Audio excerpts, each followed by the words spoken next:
네, 감사합니다. 예, 이제 9일, 10일, 네, 우리 연휴가 시작이 되어졌습니다. 하여튼 건강하게, 즐겁게, 주 안에서 행복하게 잘 지내시고, 다음 주 주일날 우리가 뵙도록 그렇게 하겠습니다. 저도 막 신이 나네요. 저도 아마 처음 이렇게 쉬는 시간을 갖지 않나. 늘 추석이고 부정이 돼도 꼭 이렇게 주일과 또 수요일과 금요일과 그렇게 연결이 되어 있어서 저는 쉬는 시간이 별로 없었는데 이번에는 그냥 금요일까지 쉬기로 했습니다. 그래서 저희도 이제 내일부터는 열심히 쉬고 행복해하고 더 저는 뭐 이제 그렇게 복음서를 한번 마태, 마가, 누가, 요한복음을 한번 정독을 할까 그렇게 이제 기도를 하고 준비를 하고 있습니다만 하여튼 맛있는 거 잡수시고 그냥 주 안에서 선한 삶을 이루시다가 우리 다시 뵀으면 좋겠습니다. 자, 우리가 요한복음을 해 나가면서 요한복음도 복음이기 때문에 우리들에게 기쁜 소식이다 그 얘기죠. 어차피 율법은 우리 못 지킨다 그 얘기 아닙니까? 그래서 예수 그리스도께서 율법을 다 지키심으로 그거 우리에게 전가시켜 주셔서 우리는 하나님의 은혜를 입을 수 있는 자들이다. 비록 내가 죄인인데 예수님 한 분 통해서 은혜를 입어가고 있다는 사실만 알고 그것이 감사가 되어진다면 그것 가지고 감사하는 자들에게 하나님 여러분에게 은혜를 베푸실 수밖에 없는 것이 이제 성경의 주제고 내용이다. 그렇게 얘기를 했죠. 지난주에 세례 요한에 대해서 다 얘기를 못했습니다. 세례 요한은 그리스도가 아니라는 거죠. 그리스도를 증거하기 위해서 이 땅에 참빛 영원한 생명을 가지신 예수 그리스도를 위해서 증거하기 위해서 보냄을 받은 자다라고 그렇게 얘기를 했습니다. 자, 잠깐 마무리하고 갈게요. 마태복음 3장 1절부터 그때의 세례 요한이 이르러서 유다 강야에 전파하여서 그래서 광야를 가지고 들을 가지고 사막을 가지고 뱀과 전갈이 있는 상태 율법 아래 제 아래 있는 상태에서 세례 요한이 하나님 앞에 증거자로 부름을 받았다 풀어드렸죠. 2절 보세요. 회개하라 천국이 가까웠느니라 그랬습니다. 그래서 먼저 천국 예수 그리스도가 천국을 우리에게 가져오기 위해서는 여러분과 내가 알아야 될 것이 있다는 거예요. 회개해야 된다는 거예요. 지금 있는 자리에서 돌이켜야 된다 그 얘기죠. 그러면 마태복음은 유대인들을 향하여서 말씀하고 있잖아요. 선민 이스라엘 백성들. 선민 이스라엘 백성이 오실 예수 그리스도를 바라본 것이 아니고 율법을 가지고 내가 지켜서 하나님 앞에 의로움으로 하나님의 나라가 자기에게 이른다는 거예요. 그것을 가지고 있는 그들에게 아니다. 회개란 내가 지금 율법을 붙잡고 있지만 율법을 지키지 못함으로 예수 그리스도가 오셔서 우리의 죄를 위해서 죽고 또 율법을 다 지키셔서 예수 그리스도 그것을 복음을 믿음으로 하나님의 나라 천국이 우리 안에서 이루어진다. 하나님의 은혜와 사랑이 우리 안에서 이루어진다. 그것을 증거한 자가 세례 요한이다. 그렇게 얘기했죠. 물론 우리가 하루하루를 살아가면서 잘못되어진 것을 고백하죠. 이렇게 말했다면 얼마나 좋았을까. 요렇게 삶을 살았으면 얼마나 좋았을까. 그런 것도 회개지만 궁극적으로 내가 죄인이라는 것을 깨닫는 것은 십계명을 갖다 대고 십계명을 갖다 댐으로 여러분과 내가 십계명을 지켰냐? 못 지켰다 그 얘기죠. 그래서 예수가 내 죄를 위해서 죽고 예수님이 율법을 다 지키심으로 그것을 우리를 위해서 하셨다는 그 믿음을 가지고 우리가 예수 그리스도의 믿음이 되어지면 예수 그리스도를 통해서 하나님의 나라가 천국이 우리 안에 임한다는 것을 말씀하고 있어요. 마태복음 11장 3절입니다. 네, 마태복음 11장 13절 같은데요. 13절 모든 선지자와 율법이 예언한 것은 요한의 때까지 구약성경 옛 언약을 향하여서 율법의 선지자로 누가 아니면 세례 요한이 왔다 그 얘기죠. 그래서 율법을 통해서 너네들을 죄인이다 그것을 증거하는 것이 세례 요한의 사명이었다라고 그렇게 얘기를 해요. 자 그러면 로마서 3장 19절부터 우리가 알거니와 무릇 율법이 말하는 바는 율법 아래 있는 자들에게 지금 말하고 있는 건데 이는 모든 입을 막고 온 세상으로 하나님의 심판 아래 있게 하려 합니다. 율법을 붙잡고 있는 유대인들을 향하여서 말씀하기를 율법 붙잡고 있느냐? 그럼 율법을 붙잡고 있다면 너네들은 딱 물어야 된다는 거예요. 십계명 못 지키니까 너네들은 죄인이고 하나님의 심판 아래 있다는 것을 그들에게 말씀하고 있다. 그 얘기죠. 그래서 20절. 그러므로 율법의 행위, 내가 율법 십계명을 지킴으로 말미암아 그의 의롭다 하심을 얻을 육체가 없다. 그 얘기예요. 율법은 왜 줬느냐? 죄를 깨닫고, 그죠? 출애굽기 보니까 19장 20절서부터 25장까지 24장까지 율법에 대한 얘기를 쭉 하고 25장에 넘어와서 성막을 주시고 예수 그리스도를 주신다라고 그렇게 얘기하고 그 말씀을 그대로 이루심으로 율법이란 죄를 깨닫고 그래서 그 죄 예수 그리스도가 가져갔다. 그것을 알게 하기 위해서 세례 요한이 죄가 무엇이냐? 율법이고 율법이 뭐냐? 예, 심판 가운데 있다는 것을 우리들에게 알게 하시는 그 사명을 향해서 세례 요한이 왔다. 그 얘기죠. 자, 그러면 자, 세례 요한이 증거하는데 요한복음 1장 26절 요한이 대답하되 나는 물로 세례를 주거니와 너희 가운데 너희가 알지 못하는 한 사람이 이제 6개월 뒤에 예수 그리스도가 오실 것이다 라고 얘기하면서 요한은 물 세례를 줄 거라는 거예요. 자, 다시 이제 물 세례 풀 건데 물 세례가 뭐냐? 내가 죄인인 것을 알고 죄를 깨끗게 하는 물 세례를 줄 것을 말씀하고 있다. 그렇게 얘기하죠. 27절 곧 내 뒤에 예수 그리스도가 6개월 뒤에 오시는데 그이라 나는 그의 신들매 풀기도 감당치 못하겠노라 하였도다. 그랬습니다. 그러면 신을 풀고 매는 것은 누가 하는 거냐? 종이다. 그렇게 율법의 선지자는 복음으로 오신 예수 그리스도를 향해서 종으로서도 감당하지 못하는 노예일 뿐이고 종도 되어지지 못하고 있다라고 그렇게 얘기를 하고 있는 겁니다. 자, 그러면 요한의 제자가 지난주에 보니까 예수님을 보고 예수님의 세례를 받는데 네, 요한이 이제 보라 세상 죄를 지고 가는 하나님의 어린 양이다라고 이렇게 얘기하니까 요한에게 있었던 요한의 제자들이 다 예수님에게 가더라 그 얘기죠. 근데 그 세례 요한이 그것을 너무 기뻐하더라 그렇게 얘기. 왜? 율법 아래 있던 세례 요한의 제자란 율법 아래 있는 자들이었고 죄 아래 심판 가운데 있는 자이기 때문에 예수님에게 가고 있는 것은 복음을 인하여서 그들이 구원을 받고 죄사함을 받고 하나님의 은혜를 입는다는 것을 성경을 통해서 우리들에게 제시를 하고 있는 거죠. 그러니까 율법 아래 있는 자들이 다 어디로 가야 되냐? 이제 죄를 깨닫고 복음이신 예수 그리스도로 가야 된다는 것을 우리들에게 말씀하고 있다. 그 얘기를 하고 있습니다. 그러면 신약에 와서 이 교회는 여러분과 내가 오늘 왜 이곳에 오셔서 예배를 드리냐?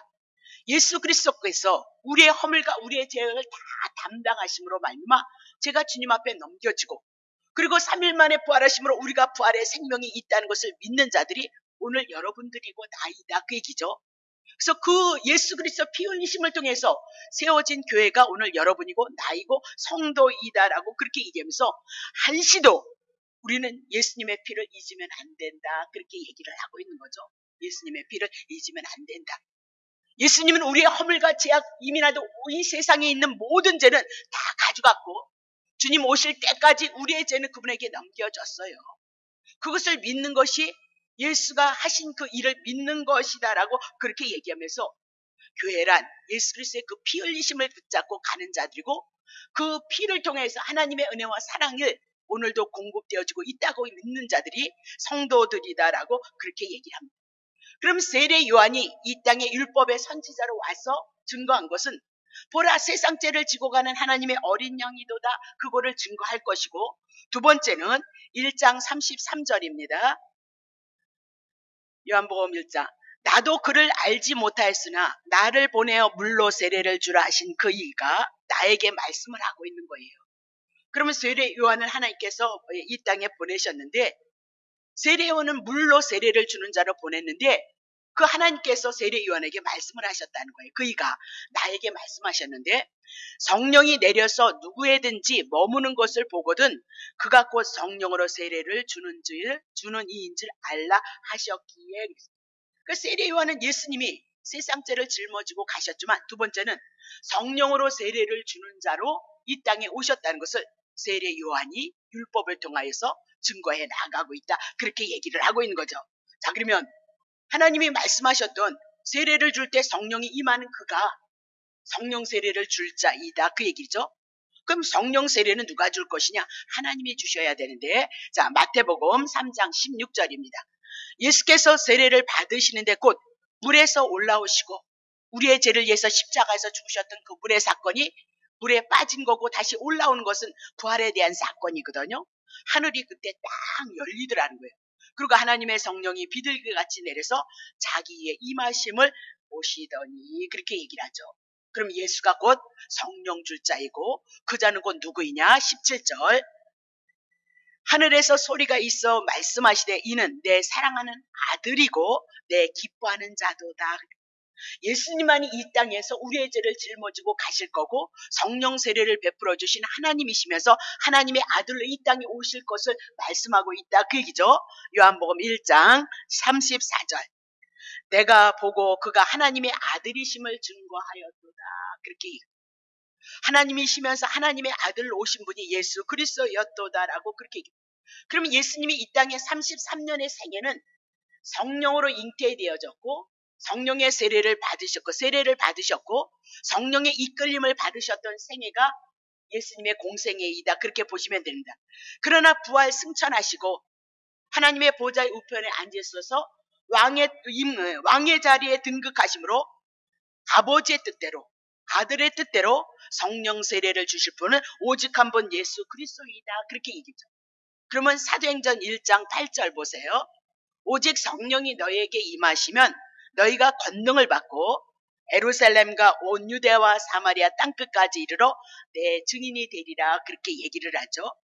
그러면 성령이 임하면 누구에 대한 증거예요? 내 증인이 되리라 라고 그렇게 얘기를 하고 있어요. 그러면 성령이 임하면 자 요한복음 15장 26절 성령이 임하면 예수 그리스도를 증거할 것을 말씀하고 있는데 내가 아버지께로서 너희에게 보낼 보혜사 곧 아버지께로서 나오시는 진리의 성령이 오실 때에 그가 나를 증거하리라. 보혜사 성령이 오셨는데 성령이 오시면 누구를 증거해요?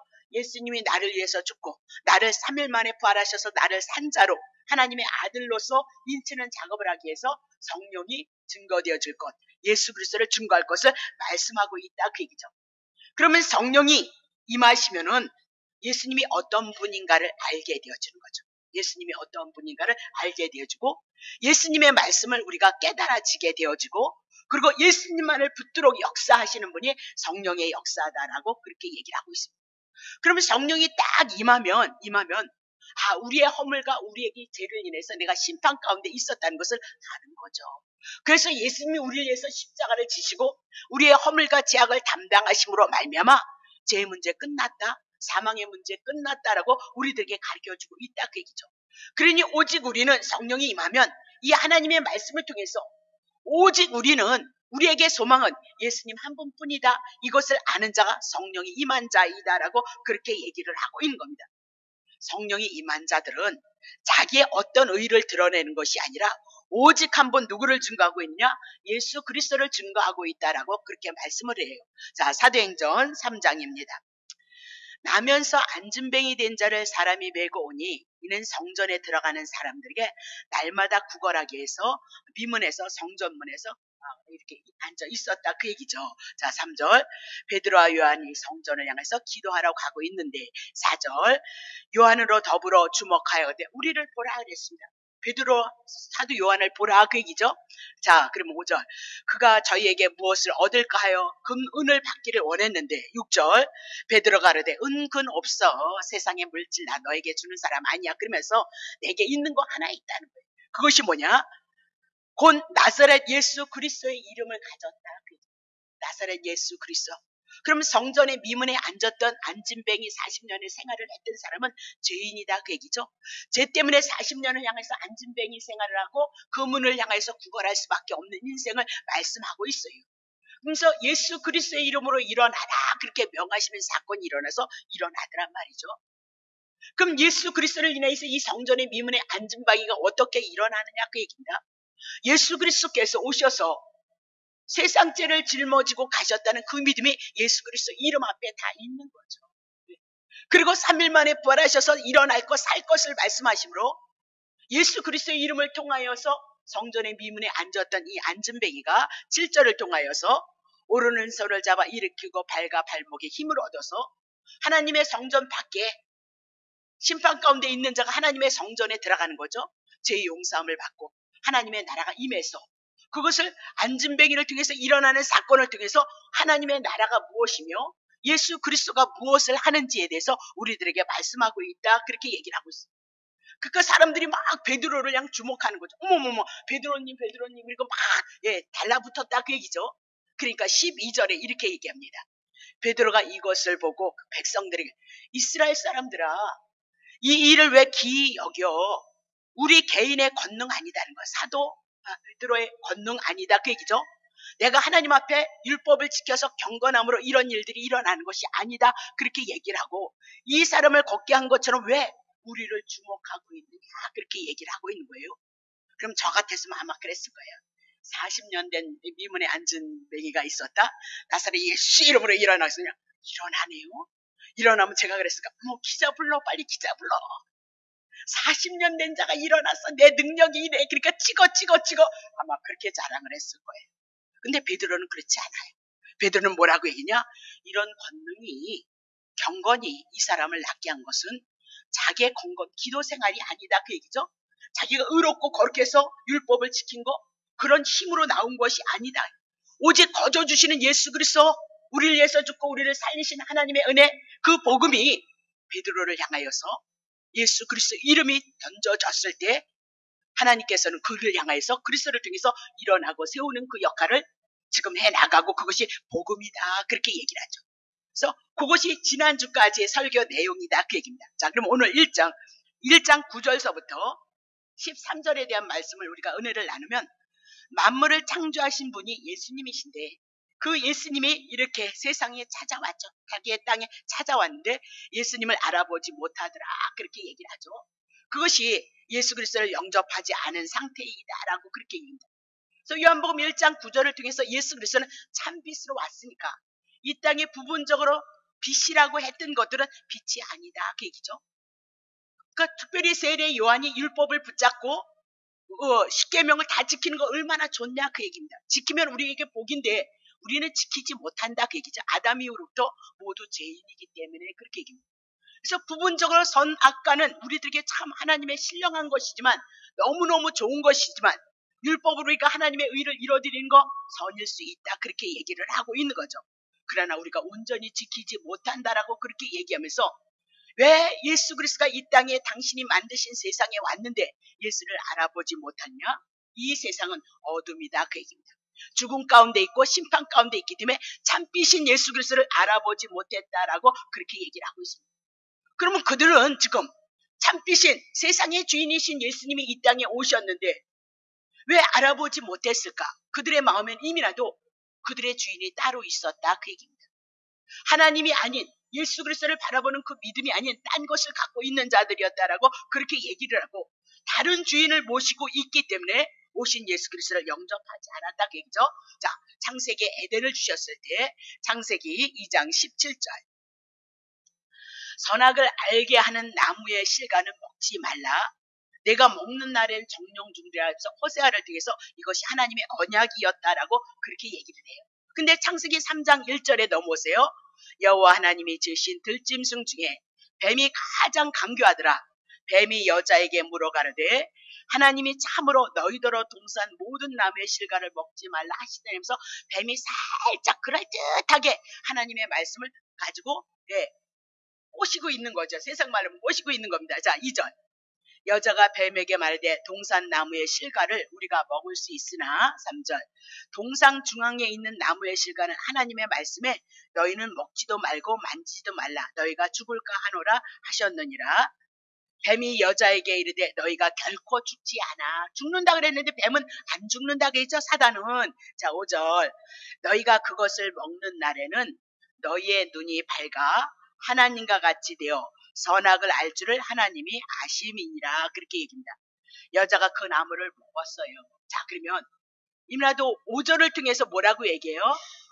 먹는 날에는 눈이 밝아 하나님과 같이 되어서 선악을 알 줄을 하나님이 아십니다. 선악과를 따먹음으로 그들의 마음에는 언제든지 자기네들이 하나님이 되고 싶은 그 마음이 있다. 그 얘기죠. 그럼 우리도 선악과를 따먹은 후에이니까, 혈통을 입고 왔으니까 우리들에게는 언제든지 다른 사람보다 내가 하나님이 되고 싶고 다른 사람보다 내가 더 월등하고 싶은 그런 욕심을 가지고 그것을 탐심이라 말씀하고 우상숭배라고 말씀하는데 그 아래 머물러 살고 있다는 것을 우리들에게 말씀하고 있다. 그렇게. 그럼 우리의 마음속에 오직 하나님이 주신 그 은혜를 붙잡고 아담과 하와가 살아야 되는데 하나님의 말씀이 아닌 뱀의 말을 들으므로 뱀에게 넘어갔다. 그것이 죄다. 그렇게 얘기를 하고 있는 겁니다. 그러니까 요한복음 1장을 통해서 예수 그리스도가 이 땅에 오셨는데 이 세상이 예수 그리스도를 알아보지 못하는 것 무엇 때문이라고요? 뱀이 주장하고 있기 때문에, 사단이 주장하고 있기 때문에, 언제든지 하나님이 아닌 나를 위해서 살고자 하는 욕심과 탐심을 인하여서 우리가 살아가고 있기 때문에 땅의 주인이 왔을지라도 우리는 그분을 잃어버렸고 영접하지 않았다라고 그렇게 얘기를 하고 있는 겁니다. 그러면 이 세상에 예수 그리스도는 참빛으로 왔다는 것은 그 참빛 속에 영원한 생명을 주기 위해서 오셨다. 그렇게 얘기를 하고 있죠. 영원한 생명을 주시기 위해서 오신 분이다라고 그렇게 얘기하고, 예수를 영접하지 않은 상태의 모든 사람은 이 땅이 다 전부다. 그렇게 얘기합니다. 이 세상이 다 전부입니다. 그것을 믿고 살아가고 있는 상태이다라고 그렇게 얘기를 하죠. 그래서 예수님이 이 땅에 오셨을 때 나는 하늘의 일을 향하여서 말을 하러 왔다. 요한복음 3장을 통해서 말씀하고 있는 거예요. 그러냐? 이 땅이 전부라고, 육이 전부라고 살아가는 제 아래에 있는 인생들에게 하나님의 나라의 일을 말하여도 우리가 이 땅의 육신의 죽음 잠깐이지만 영혼의 생기가 아무리 있다고 해도 제 아래에 있는 인생들은 뱀의 후예로서 살아가고 있는 인생들에게는 무슨 하나님의 나라가 어떻게 보이지도 않는데 무슨 하나님의 나라야? 무슨 천국이야? 무슨 영생이야? 그렇게 얘기를 하더라는 겁니다. 자, 그런 거므로 고린도전서 2장 14절, 육에 속한 사람은 하나님의 성령의 일을 받지도 못하고 알지도 못하고 깨닫지도 못할 것을 말씀하고 있어요. 영적으로 거듭나야만이 우리가 알 수 있는 일이다라고 그렇게 얘기를 하고 있어요. 그러면 하나님은 하나님의 나라의 일을 영으로 말씀하시고 이 땅의 일을 육으로 들어서 말씀하고 있는 거죠. 구약에 보면 하나님이 선택하신 사람들이 이스라엘 백성이었습니다. 그건 육으로서 이스라엘 백성을 얘기하고 이 육을 들어서 영적인 이스라엘 예수 그리스도를 믿음으로 말미암아 영적인 이스라엘을 향해서 우리들에게 말씀하고 있는 것처럼 하나님의 세계 하나님이 천지를 창조하신 것은 결국은 천국을 지으셨고 지옥도 있다는 것을 우리들에게 말씀하고 있다. 그렇게 얘기를 하고 있는 겁니다. 그래서 예수님은 무엇을 얘기냐? 영에 대한 얘기를 하고 있다라고 그렇게 얘기하고 예수님이 하신 모든 일들은 다 영에 대한 얘기예요. 구약엔 그림자로 이스라엘 역사를 통해서 영에 대한 가나안을 들어서 하나님의 나라를 증거하고 신약에 와서는 실제 되시는 예수 그리스도 한 분을 통해서 천국이 우리들에게 임한 사건을 성경이 우리들에게 말씀하고 있다. 그렇게 얘기합니다. 그럼 이 말씀을 우리들에게 적용을 해봅시다. 우리에게 적용을 해보면 비록 우리가 땅을 향하여서 소망을 삼고 살아가고 있잖아요. 그렇죠?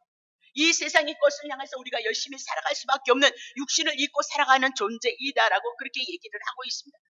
그랬을지라도 이제 이 복음이 믿어지고 예수님이 하신 그 일이 믿어지면 여러분은 어디에 속했어요? 육에 속해 있는데 영적으로 봤을 때는 예수님 앞에 속한 자요, 영에 속한 자이다라고 성경은 우리에게 말씀하고 있는 거죠. 그러면 이 땅에 예수 그리스도가 왔을 때 자기의 백성들이 영접지 아니했다는 것은 그들은 어둠이었고 소경이 있다라고 그렇게 얘기하고, 어둠과 소경의 상태는 어떤 상태이냐? 고린도후서 4장입니다. 만일 우리가 복음이 예수님의 죽으심과 부활이 가리워졌다면 망하는 자에게 가리워졌다. 그렇게 얘기를 하고 있죠. 뱀의 말을 들었으니까 뱀이 우리를 주관하고 있다. 그 얘기죠. 4절 보세요. 그 중에 이 세상의 신이 믿지 아니하는 자들의 마음을 혼미케 했다. 그럼 믿지 않는 건 누구를 믿어요? 오신 하나님의 아들 예수 그리스도를 영접지 않고 믿지 않는 자들은 이 세상의 신이, 그럼 창세기에서 보면 뱀이에요. 계시록을 보면 사단이에요. 그러면 예수님의 나라 천국에 대한 얘기를 보면 귀신이고 마귀예요. 그러면 이 세상의 신이 마귀가 그리스도를 믿지 아니하는 혼미한 것을 가지고 지금도 붙들고 있고 죄로 역사를 하고 있도다. 그렇게 얘기하면서 예수 그리스도는 영광의 복음의 강체인 거예요. 하나님의 영광을 가지고 오늘 우리를 위해서 죽고 우리를 살리셨던 것, 그것이 복음의 강체로 우리들이. 그리스도는 누구예요? 하나님의 형상이에요. 그래, 하나님을 알기 위해서는 반드시 예수 그리스도를 통하여서 하나님을 알 수 있고 예수 그리스도의 십자가의 죽으심과 부활하심을 통하여서 하나님의 은혜와 하나님의 사랑을 알 수 있고, 내가 육이 죽고 이제 영으로 거듭나서 하나님께 속한 자고 하나님의 아들이 되어짐으로 여러분이 예수의 이름을 불렀을 때 그 믿음을 가지고 하나님의 은혜를 구했을 때는 하나님의 은혜의 역사가 여러분에게 있을 것을 말씀하고 있다. 그렇게 얘기를 하고 있는 거죠. 그러면 요한복음 1장을 통해서 자기의 땅에 오며 자기의 백성들이 영접지 않았던 것을 아직까지는 그들에게 복음을 알지 못했고 죄인들도 알지 못했고, 그래서 그들의 마음을 이 세상에 신이 붙들고 있도다라고 그렇게 얘기를 하고 있습니다.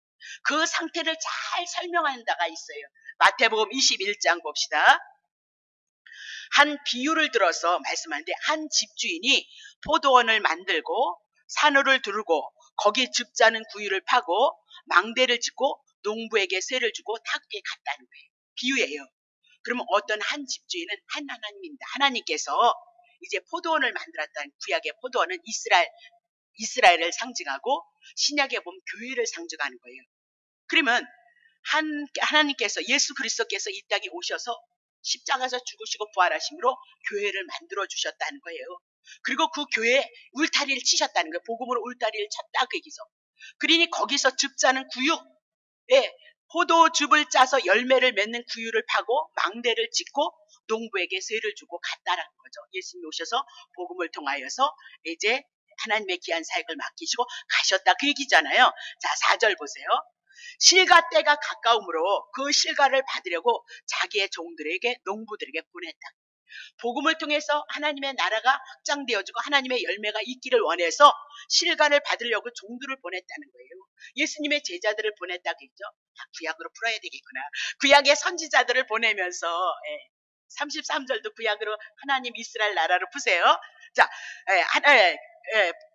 자기의 종들을 농부에게 보냈다는 거예요. 그러니까 구약의 선지자 예수 그리스도를 믿음으로 그것을 영접할 수 있도록 그렇게 보냈다 그 얘기를 하고 있는 거예요. 자, 5절. 농부들이, 선지자들이 오니까 열매를 달라 그 얘기잖아요. 그죠? 율법 지켜서 의롭고 거룩한 열매 내놓으라 그렇게 얘기를 하니까 농부들이 종들을 잡아서 하나는 심히 때려요. 선지자들 때리고 하나는 죽이고 하나는 돌로 치는, 이렇게 구약에 많은 사건들이 있었단 말이죠. 6절 보세요. 다시 다른 종들을 처음보다 많이 보내니까 저희에게도 그렇게 보냈어요. 자, 7절. 후에 자기 아들을 보며 가로되 저희가 내 아들을 공경하리라 하였더니, 8절. 농부들이 그 아들을 보고 서로 말하되 이는 상속자니 자 죽이고 그의 유업을 차지하자라고 그렇게 얘기를 하고 있는 거예요. 그러면 마지막에 하나님의 아들 예수 그리스도가 이 땅에 오셔서 유대인들에게 열매를 내놓으라는 거예요. 그들은 왜 예수를 죽였느냐? 그들 하나님께서 요구하시는 열매를 내놓을 수가 없는 거죠. 십계명 줄었는데 십계명 가지고 그들이 지킬 수 있느냐 말이에요. 그러니까 내놓을 곳이 없으니까 누구를 죽여요? 예수 그리스도를 죽였다. 그렇게 얘기를 하고 있는 거잖아요. 그것이 지금 어떤 상태이냐? 요한복음 1장 11절. 자기의 백성, 자기의 땅에 오매 만물을 자기 것으로, 자기의 백성들이 영접지 아니한 상태를 마태복음 21장을 통해서 쭉 풀어나가고 있다. 그렇게 얘기를 하고 있는 겁니다. 그래서 세상은 그를 알지 못했고 그렇게 얘기하면서 11절의 상태 속에서 세상은 그로 말미암아 지음바 되어졌으되 세상이 그를 알지 못했도다라고 얘기합니다. 근데 중요한 것은 12절에 대한 말씀입니다. 12절 뭐라고 얘기하느냐? 영접하는 자가 생겼다는 거예요. 곧 그 이름 예수가 그리스도이심을 믿는 자들에게 생겼다는 거잖아요. 그래서 하나님의 자녀가 되는 권세를 주셨다라고 그렇게 얘기를 하네요. 자, 어떻게 생기느냐? 13절 보세요. 이는 혈통으로나 육적으로나 사람의 뜻으로 나지 아니하고 오직 하나님께로서 난 자들. 예수 그리스도를 영접해서 하나님의 자녀가 되어주는 건 자기의 경건이 아니라는 거예요. 오직 하나님께서 그들을 낳았도다라고 그렇게 얘기를 하고, 그러면 어떻게 낳을 것이냐? 예수 그리스도가 어떻게 하나님의 아들을 낳을 것이냐? 하나님이 어떻게 하나님의 아들을, 예수 그리스도를 영접하게 하는 그 사건이 일어날 것이냐? 그 얘기를 지금 하고 있는 거죠. 누가복음 11장 14절. 예수께서 한 벙어리 귀신을 쫓아내시는 거죠. 그래서 귀신이 나가면 벙어리가 말을 하는지라 무리들이 기이 여겼더라. 그러니까 예수가 우리 안에 들어오시면 벙어리다, 죄 아래 있다, 심판 아래 있다, 율법 아래 있다 그 얘기를 하고 있잖아요. 그럼 예수가 우리의 죄를 위해서 죽으시니까 귀신이 떠날 수밖에 없다 그렇게 얘기를 하고 있는 거죠. 예수가 우리의 마음에 어떻게 들어오느냐 그 얘기를 하고 있는 거죠. 분명히 말을 하는 거죠. 그러니까 너무너무 이상한 거예요. 너무너무 유대인들이 율법을 지키고 안식일을 지켜도 그런 일이 없었는데 예수님이 오시니까 그런 사건이 일어나더라 그 얘기를 하죠. 자, 15절. 그 중에 더러는 말하기를 저가 귀신의 왕 바알세불을 힘입어서 귀신을 쫓아낸다라고 이렇게 비난을 하고 있는 거예요. 그러니까 예수님이 대답을 하는 거예요. 21절. 강한 자가 무장을 하고 자기의 집을 지킬 때는 그 소유가 안전하다. 그러니까 지금 이 강한 자는 누구예요? 예, 귀신인 거예요. 마귀들이 지금 뭐예요? 강한 자, 귀신 들렸던 벙어리 된 자를 누가 붙잡고 있는 거야? 사단이 붙잡고 있다. 그래서 자기의 집을 지킬 때는 그 소유가 무장한 자가 강한 자가 함께함으로 강했다. 그 얘기를 하고 있는 거잖아요. 자, 22절. 근데 더 강한 자가 와야 사단이 아주 강한 거예요. 아주 강한. 어떤 한 청년이 귀신에게 붙들렸어요. 아무도 이기지 못했잖아요. 쇠고랑을 찾던 그 사건을 통해서 아무도 이기지 못했다. 그렇게 얘기하고 무덤에 거닐고 있다. 그 얘기잖아요. 그 귀신은 어디를 좋아하는 거예요? 무덤을요. 죄를 좋아하겠고요. 죄 아래 있는 자는 사단이 우리를 붙들고 있다는 것을 우리들에게 말씀하고 있는 거잖아요. 나사로가 왜 무덤에 들어갔냐? 왜 보여주냐? 죄 때문에 죽었다. 심판 가운데 있다. 그것을 보여주고 예수님이 오니까 죽은 자가 살아난 사건을 예수가 누구인가를 증거해 나가고 있다. 그렇게 얘기를 하고 있잖아요. 그러니까 지금 사단이 더 강한 자로 있는데 더 강한 자가 왔다는 거예요. 더 강한 자가 와서 저를 이길 때는 저의 믿던 무장을 빼앗고 저의 재물을 나눌 것이다. 벙어리 되어졌던 자를 향해서 사단이 붙들고 있었다. 그렇게 얘기했죠. 귀신이 붙들고 있었다. 근데 귀신보다 더, 사단보다 더 강한 자가 누구예요? 하나님이신 예수 그리스도가 이 땅에 오셔서 저를 이겼도다. 그렇게 얘기를 하고 있습니다. 그러니까 저의 믿던 무장을 그랬습니다. 귀신 들려서 40년을 향해서 뭐예요? 벙어리 되었던 자다. 그리고 그가 그 벙어리 되어짐으로 인하여 삶의 고난이 있었던 그 모든 것들을 어떻게 해요? 다 빼앗을 것을 말씀하고 있어요. 이것이 도대체 무슨 얘기를 하고 있느냐? 창세기 2장 17절에 보면 뱀의 말을 듣고 뱀에게 넘어감으로 말미암아 우리는 죄 가운데서 율법 아래에서 귀신에게 붙잡힌 바 되어져서 넘어지고 쓰러져 있는 상태이다라고 그렇게 얘기를 해요. 요한복음 6장 23절을 보면 죄의 싹은 사망이다 그렇게 얘기고 그 사망의 상태가 벙어리 되어진 자의 상태이다 그렇게 얘기를 하고 있어요. 강한 자 사단이 붙잡고 있는 상태이다라고 그렇게 얘기를 하고 있는 거죠. 그렇게 불신에게 붙잡혀 있던 그 상태가 어떻게 해요? 지금 요한복음 1장 예수 그리스도가 와도 어둠 가운데 죄 가운데 붙잡있기 때문에 예수를 영접하지 않은 상태이다라고 그렇게 얘기를 하고 있는 거죠. 자, 그러니 요한복음 누가복음 11장 22절에 더 강한 자가 누구냐? 예수 그리스도예요. 하나님이신 그분이 이 땅에 오셔서 저를 이길 때 어떻게 이기냔 말입니다. 죄값 정령 죽으리라 했기 때문에 벙어리 된 자는 죽어야 되는 거예요. 그래서 벙어리가 되어져 있다 그렇게 얘기를 하고 있어요. 그래서 예수님이 오셔서 이 벙어리 된 자의 죄를 위해서 십자가에서 가져감으로 말미암아 죄 떠나는 거죠. 죄 떠나니까 뭐가 떠나는 거죠? 예, 사단이 떠나더라 그렇게 얘기를 하고 있는 거죠. 그래서 예수 그리스도가 이 땅에 오신 것은 하나님의 아들이 이 땅에 오신 것은 마귀의 일을 멸하기 위함이다 그 얘기입니다. 마귀의 일이 뭐냐? 죄를 인하여서 내가 마귀에게 속했는데 우리의 죄를 가져감으로 말미암아 마귀는 떠나더라 그 얘기죠. 그러니 예수가 더 강한 자로 옴으로 말미암아 벙어리 된 자가 예수님을 통하여서 그 벙어리에서 해방이 되어지는 사건, 귀신이 떠나는 사건, 그리고 하나님의 은혜 긍휼이 임했던 사건을 우리들에게 말씀하고 있다 그렇게 얘기를 하고 있는 겁니다. 자, 그러면 누가복음 11장 20절 보겠습니다. 그러나 내가 만일 하나님의 손을 힘입어서 하나님의 능력을 힘입어서 귀신을 쫓아내는 것이면 하나님의 나라가 이미 너희에게 임했도다. 그러니까 벙어리 되어졌던 이 사건을 통해서 예수님이 오심으로 귀신이 떠났더라. 그냥 떠나는 거 아니에요.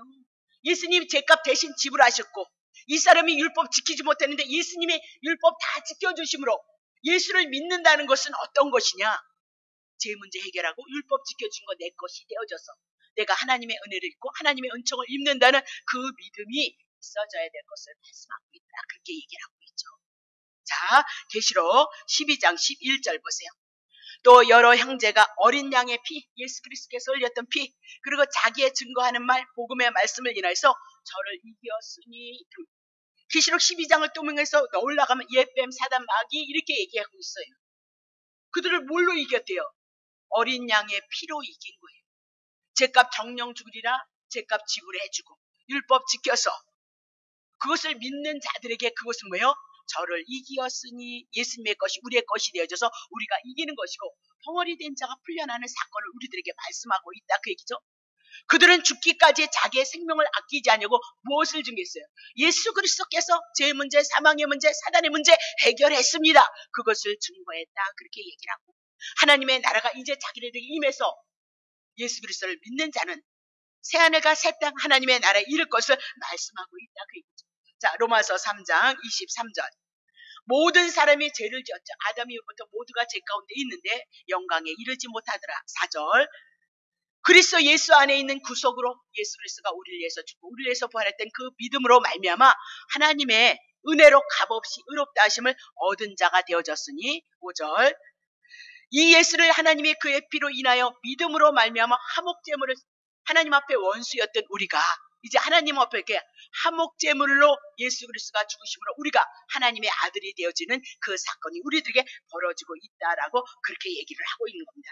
그러면 요한복음 1장을 통해서 이제 다음 주에 해나가겠으면 하나님께로서 난 자들에 대한 것 예수 그리스도를 통하여서 우리가 구원받는 사건에 대해서 우리들에게 이제 말씀을 할 텐데 에베소서 4장 8절 보세요. 이렇게 말씀합니다.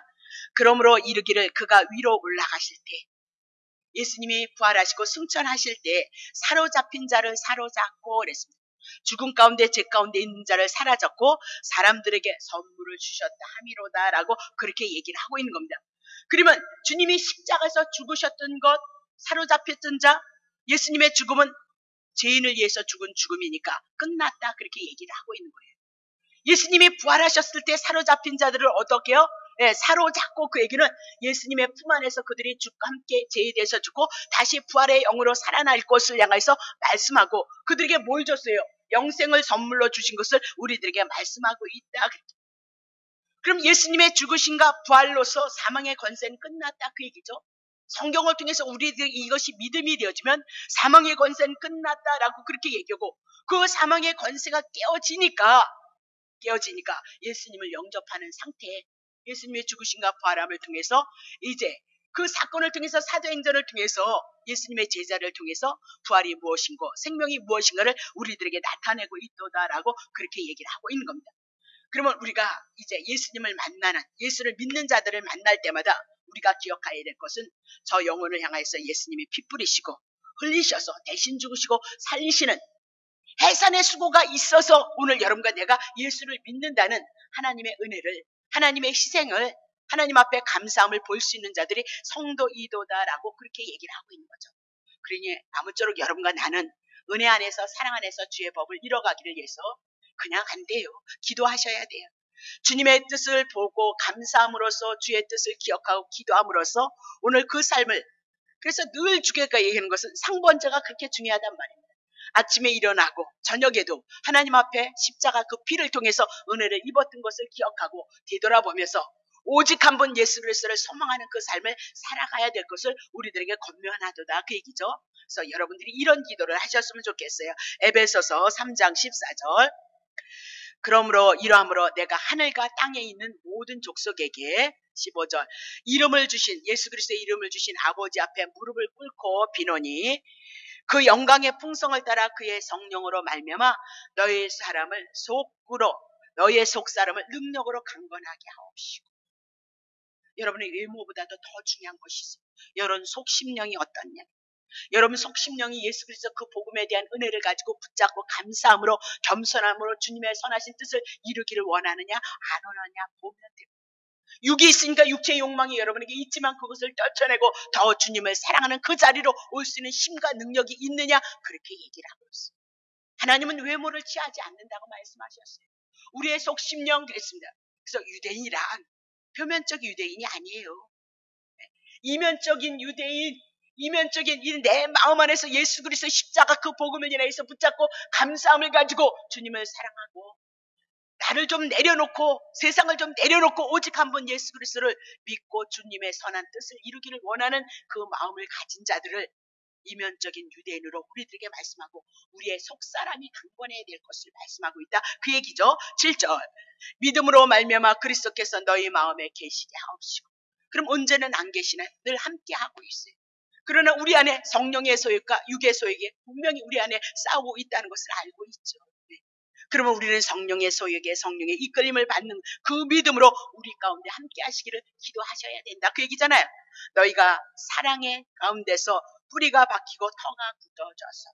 그럼 우리끼리 하는 사랑이 아니라 예수님이 우리를 위해서 십자가를 통해서 흘리셨던 그 은혜, 그 사랑을 붙잡고 우리가 살아가야 될 것을 말씀하고 8절 능히 모든 성도와 함께 지식에 넘치는 그리스도의 사랑을 알아가기를 원한다.